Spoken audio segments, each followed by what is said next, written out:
Hello friends, welcome to my new video. तो इस video में आज हम बात करेंगे प्राचीन इतिहास के बारे में, एंशियंट हिस्ट्री के बारे में आज बात करेंगे। तो चलिए शुरू करते हैं। तो हमारा जो पहला क्वेश्चन है वो है, इतिहास का पिता किसे कहा जाता। तो इतिहास का पिता कहा जाता है हेरोडोटस को। किसको कहा जाता है इतिहास का पिता? हेरोडोटस को। हेरोडोटस निवासी थे, ये कहाँ के रहने वाले थे? तो यूनान के रहने वाले थे। पहिया कृषि का आविष्कार कब हुआ था? पहिया और कृषि का आविष्कार हुआ था नवपाषाण काल में। आग का आविष्कार तथा होमोसेपियंस यानी मानव का उदय कब किस काल में हुआ था? पूरा पाषाण काल में। पशुपालन का प्रारंभ कब हुआ था? मध्य पाषाण काल में।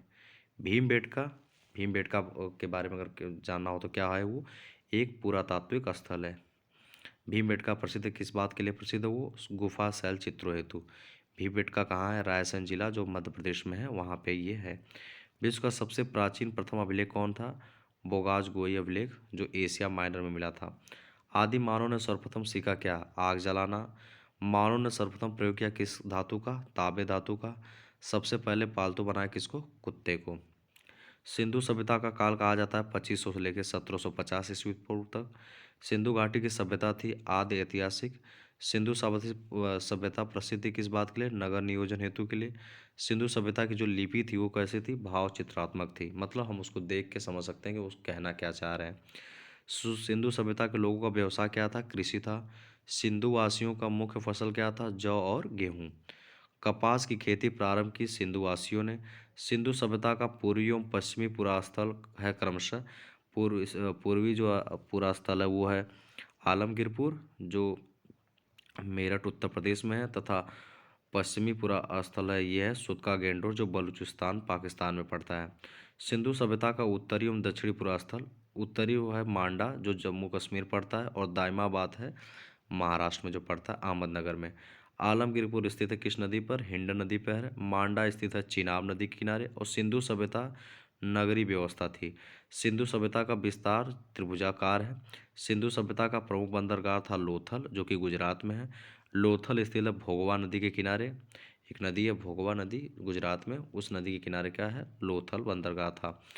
भारत में हड़प्पा का वृहद स्थल कौन है? राखीगढ़ी, जो हरियाणा में है, घग्गर नदी के तट पर है। सिंधुवासी पूजा करते थे किसकी? पशुपति की, शिव भगवान की। हड़प्पा सिंधु सभ्यता के बारे में सबसे पहले जानकारी किसने दी? चार्ल्स मैनसन ने दी थी 1826 ईस्वी में। हड़प्पा स्थित है पाकिस्तान के पंजाब प्रांत के मोंटगोमरी जिला में रवि नदी के तट पर। हड़प्पा की खोज की थी दयाराम साहनी ने 1921 में। हड़प्पा की सभ्यता थी कांस्ययुगीन, मतलब उसकी सभ्यता थी ब्रॉन्ज। हड़प्पाई समाज थी मात्र सत्तात्मक, मतलब वहाँ पे माताओं का बोलबाला था। स्वास्तिक चिन्ह देन है हड़प्पा सभ्यता की। हड़प्पा निवासी का रुचि था शतरंज खेल में। धौलावीरा कहाँ स्थित है? गुजरात के कच्छ जिला में। आर्य 37 कब्रिस्तान मिला है कहाँ? हड़प्पा में। हड़प्पा के लोग अनभिज्ञ थे किस बात से? लोहा से। हड़प्पा में मिट्टी के बर्तन व प्रयुक्त रंग, कौन सा रंग का मिट्टी का बर्तन था वहाँ पे? लाल। मोहनजोदड़ो एवं हड़प्पा की पुरातात्विक खुदाई के प्रभारी कौन थे? Sir John Marshall. सबसे पहले पता लगाया था चार्ल्स मैनसन ने, लेकिन पुरातात्विक खुदाई के जो प्रभारी थे वो सर जॉन मार्शल थे। मिस्र के राजा कहलाते थे फराओ। चावल के साक्ष्य मिले हैं लोथल एवं रंगपुर से। कालीबंगा का क्या अर्थ है? कालीबंगा का अर्थ है काले रंग की चूड़ियाँ। अग्निकुंड प्राप्त हुए कहाँ से? कालीबंगा से। घोड़ों के हड्डी के अवशेष मिले थे सुरकोटदा से। सिंधु सभ्यता की सबसे बड़ी इमारत क्या है? मोहनजोदड़ो, जो खोज उसकी हुई थी 1922 में। उसमें जो अन्नागार है वो सबसे बड़ी इमारत थी। मोहनजोदड़ो की खोज किसने की थी? राखलदास बनर्जी ने। मोहनजोदड़ो का मेन अर्थ क्या है? मृतकों का टीला है। नर्तकी की कांस्य मूर्ति मिली थी मोहनजोदड़ो से। मोहनजोदड़ो बेसिकली प्रेजेंट कहाँ भी आज के दिन में? पाकिस्तान के सिंध प्रांत के लारकाना जिले में सिंधु नदी के तट पे मोहनजोदड़ो है। मोहनजोदड़ो के प्राप्त स्मारक क्या होता है? बृहद स्नानागार। मेसोपोटामिया आधुनिक नाम उसका इराक है। का अर्थ है दो नदियों के बीच की भूमि। वैदिक सभ्यता का काल था 1500 से लेकर 600 ईसा पूर्व। वैदिक सभ्यता का निर्माता संस्थापक आर्यन को कहा जाता है। आर्यों की जानकारी मिलती किसमें? ऋग्वेद से। ऋग्वैदिक काल में आजीवन अविवाहित रहने वाली महिलाओं को कहा जाता था अमाजु। आर्य भारत आए थे 1500 ईसा पूर्व से पहले। आर्य पहले बसे थे पंजाब और अफगानिस्तान में। आर्यों का मूल निवास स्थान था मध्य एशिया। आर्यों की भाषा और पेय पदार्थ क्या था, उसकी भाषा थी संस्कृत और पेय पदार्थ उनका था सोमरस। आर्यों का प्रिय पशु और देवता कौन थे, तो प्रिय पशु था घोड़ा और देवता उनके इंद्र थे। आर्यों का समाज कैसा था, पितृ प्रधान था। वेद और वेदांगों की संख्या उस समय कितनी थी, क्रम 4 और 6 थी। सबसे प्राचीन वेद है भैया ऋग्वेद, जिसमें सूक्त कितने, 1028। ऋग्वेद के संकलन करता थे कृष्ण द्रौपायन वेदव्यास। ऋग्वेद ऋचाओं को पढ़ने वाले ऋषि थे होत्री। ऋग्वेद में सर्वाधिक बार वर्णित नदी कौन सी है, सिंधु। ऋग्वेद में वर्णित सबसे पवित्र नदी कौन सी है, सरस्वती नदी। ऋग्वेद में गंगा यमुना का उल्लेख हुआ है, गंगा का उल्लेख हुआ है 1 बार और यमुना का 3 बार। ऋग्वेद में वर्णित प्रमुख देवता कौन थे, इंद्र, जिसको पुरंदर के नाम से भी जाना जाता है। गायत्री मंत्र है ऋग्वेद के तीसरे मंडल में। गायत्री मंत्र के रचनाकार कौन थे, विश्वामित्र। गायत्री मंत्र समर्पित है किसके लिए, सूर्य देवता सावित्री को।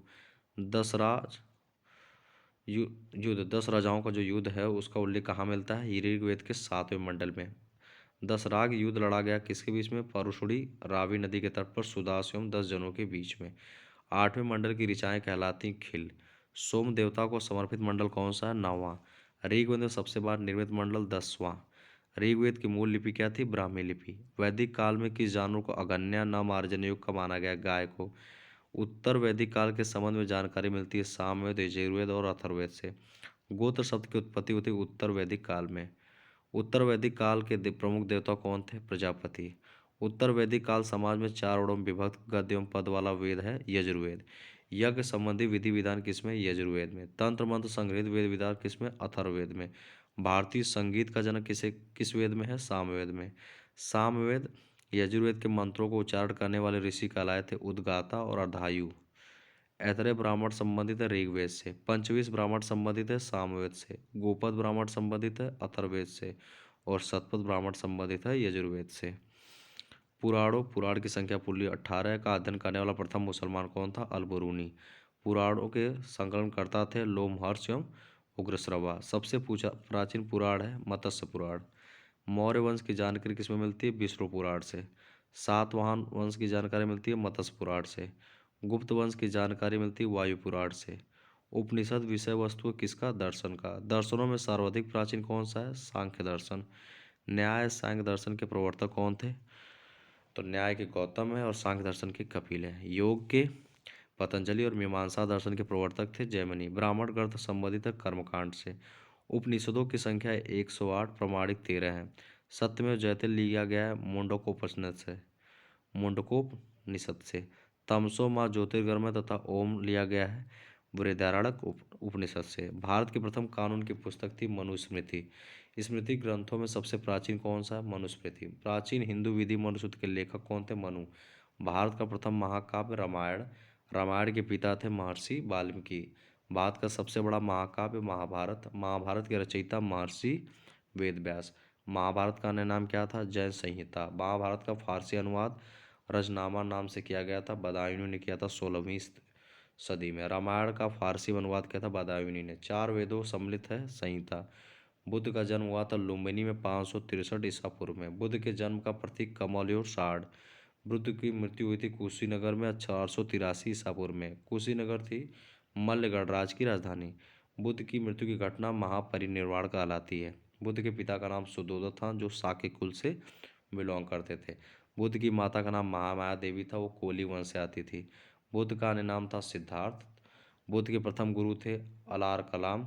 बुद्ध के प्रिय घोड़ा था कंथक और सारथी था चन्ना। बुद्ध के गृहत्याग की घटना क्या कहलाई है, महाभिनिष्क्रमण। बुद्ध के गृहत्याग का प्रतीक कौन सा है, घोड़ा। बुद्ध का प्रथम प्रवचन कहलाया धर्मचक्र परिवर्तन। बुद्ध को ज्ञान की प्राप्ति हुई बोध गया में निरंजना नदी के तट पर पीपल वृक्ष के नीचे। तो थैंक्स फॉर वॉचिंग, मिलते हैं अगले वीडियो में।